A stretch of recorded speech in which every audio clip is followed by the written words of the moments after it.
Good day and welcome to Natural Health Dialogue. I have tried this and failed, not once, but multiple times. Yeah. And Randy is going to help me with it today. And it has to do with a very important thing of feeding myself. So, Randy, what are we talking about? Yeah, last week we talked about how to preserve food and gave people a lot of techniques for doing that. And then it dawned on me that we haven't even told the people how to get the food. And so today we're going to talk about getting your food. And I'm a really, really big proponent of home gardening. So we're going to talk about how you could a lot of techniques for home gardening. What if you're an absolute beginner, or if you're more advanced and want to try some new techniques to try to get your productivity up a little bit. We'll talk about some of those things as well. Going to give you a couple of examples of what a couple of my family members have done that really, really pleased me. I've been gardening my whole life. I grew up in a family that really raised everything that we ate because we had to. We couldn't afford to buy all the food and stuff, so we just made it ourselves. We're going to. What I realized in this day and age is there are a lot of complications in terms of getting your food. You don't know where it comes from. They're genetically modifying a lot of foods, and a lot of people are worried about the long-term repercussions of that. There's just a lot of things to consider, and so obviously the real solution is prepare your own, grow your own, and so that's what we're going to do. The first thing that you could do if you're want to upgrade your grocery stuff and don't trust what the grocery stores are doing is to take advantage of some of the local farmers markets. Hmm. Farmers markets, the guys who are there love to talk about their food and how they raised it. So they'll tell you whether or not they grew them pesticide free, whether they use organic compost or commercial fertilizers, what their watering sources were, what kind of chemicals they use to enhance production, whether the plants that they started with were heirloom, hybrid, or commercial GMO products. And so you get to pick and choose if you grow there, but they may not have everything that you want. And Mm. so the obvious solution then is just to grow exactly what you want, exactly the way you want to grow it. Um, if you've never gardened before, then I would tell you that it's no brainer to say go out in your backyard and dig up the grass and shovel the soil and add some compost of some kind or some rich soil. Put some seeds in the soil and do it according to whatever the directions on the seed packets tell you, and provide some regular water and keep the weeds out and grow the stuff. It's absolutely exhilarating, Joseph, to watch your plants grow, flower, put on vegetables, and then pick and eat your own. It adds joy to your life to be able to say, "Hey, I grew this myself, and it tastes good, and I'm doing my own thing." I'm happy to say I wasn't a complete failure. I was able to actually get some tiny little cherry tomatoes to grow All and ate right, them. So I felt all that right. exhilaration you're talking about. Yeah, it's kind of nice to walk out in your backyard. Besides the fact that every vegetable that I've ever eaten tastes better when it's eaten fresh and left in the ground until it's actually ripe and ready to Hmm. eat. Hmm. Most of the things that you get at the grocery store left the market or left their garden area even sometime weeks before, which means that if they're ripe in your grocery store right now, they were picked when they were still green or maybe even totally inedible. So there's nothing in the world, in my estimation, like a vine ripened tomato picked off the vine and eaten in the garden while it's still garden fresh. I absolutely love that. Through the years, I've used a lot of techniques, and each one of them has its advantage. But my dad used to take a tractor and dig up the ground and produce virtually all the vegetables that we ate. One of my greatest joys was when I went to see my daughter, my oldest daughter, after she was married and had her family, and we went up to her house. And because my kids didn't like to garden as kids, uh, they thought it was punishment for dad if I made them work in the garden. But I went out and my daughter had planted some of her favorite vegetables in her flower bed. She didn't have a, she was actually, her husband was military and they were on a military post and they weren't able to dig up the ground in their backyard, but she just used her flower beds and threw a few vegetables in there.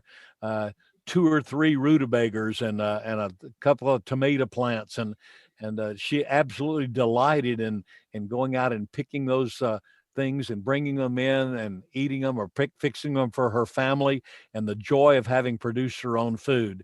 My sister So, lives in an apartment, and she doesn't have a yard, and so she does container gardening. And next month, our blog is going to totally be on different techniques and things that you can use for container gardening. Today, we're talking about digging and putting in your backyard hmm or in hmm your flower beds, but we'll talk about container gardens next week. looking Uh, forward to the, that. So, yeah, are there any new developments in this area? there are, and I'm going to talk about 3 of them in particular. We the 3 that I've used, one that I'm just using for the first time this year and combining with another one. There are way more than 3 techniques, but the 3, other than just digging up the ground and planting stuff that enhances things. About 5 or 6 years ago, the Department of Agriculture in Oklahoma opened up a process called plasticulture. Hmm. Plasticulture is really the idea of putting plastic over the soil and putting a water source underneath that plastic and then watering from under the ground. It's a process that's been used for even decades now here in the United States. It's been used for longer decades than that in Israel. Israel is basically a relatively barren place, hmm and yet they are the largest producer of fruits and vegetables in all of that part of the world. They hmm export to virtually all European countries, and they do that. I've been there. I've seen their plasticulture gardens. Um, it's There's a process in Oklahoma. I qualified for a test program. It lasted 3 years, and we could. And it uses a big machine that goes in and both cultivates the soil. One machine in one pass cultivate the soil, pile it up into rows, uh, put down the hose to water, puts the plastic down, and puts dirt on the edges of it to hold it in place. And then all you have to do is hook it to a water source for that drip irrigation that you put in there. Poke holes in the plastic, put your plants in there. You don't have to worry so much about weeds. The negative to it is it's fairly expensive to have that laid down for you. I'm doing a little bit of it by hand for a couple of rows of particularly things like sweet potatoes that really like hot soil. Anyway, plasticulture is a great one. If you're interested in that, contact the State Department of Agriculture and see if you can qualify for that program. The second one that I tried is chip gardening, and chip gardening comes from I've got a video here at the store that we sell to people that's called Back to Eden. And the idea is that you put down plastic to kill the weeds and stuff, and then put down a little bit of soil, just a little bit of soil. And then every year you add 2 inches of chips, which then rot, compost, and every year the garden just gets better and better and better. If you're interested in that, drop by and take a look at this video, or go online and do a research on chip gardening.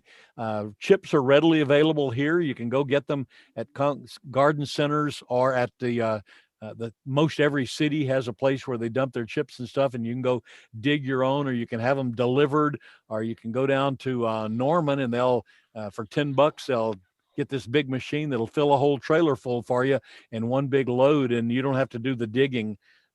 Or you can sign up for a program where the people who are chipping the trees and stuff will deliver it to your house free of charge. There are some things about availability and where you're going to have them put them and that kind of stuff, but you might check out the chips that way. I love the chipping.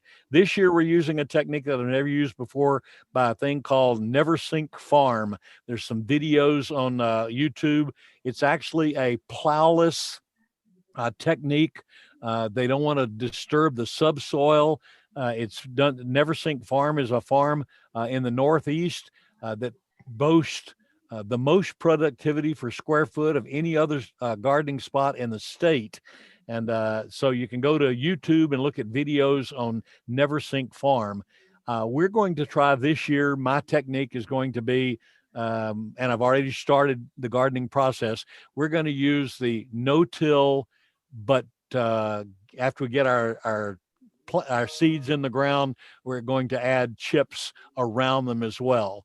So I don't plan to plow anymore. Not going to destroy the subculture, but I am going to put down the chips, and the combination of the two, I think, will be the best of both worlds. Look forward to your personal case study on that. Yeah, I will, and I'll be sure to share that as well. Main thing is you need to grow your own food, and that way you never have to worry about being without food. And if you want to really take care of the health of your family and feed them well, do it yourself. Become a home gardener. All right. Good word, Randy. Thank you for that advice and encouragement. And you've encouraged me to try again.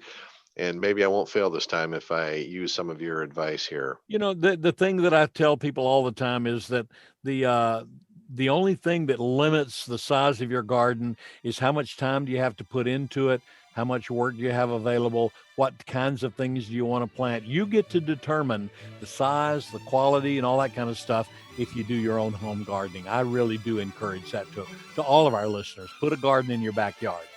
All right. May the Lord bless your gardening efforts. Until next time, we'll see you later. Bye-bye.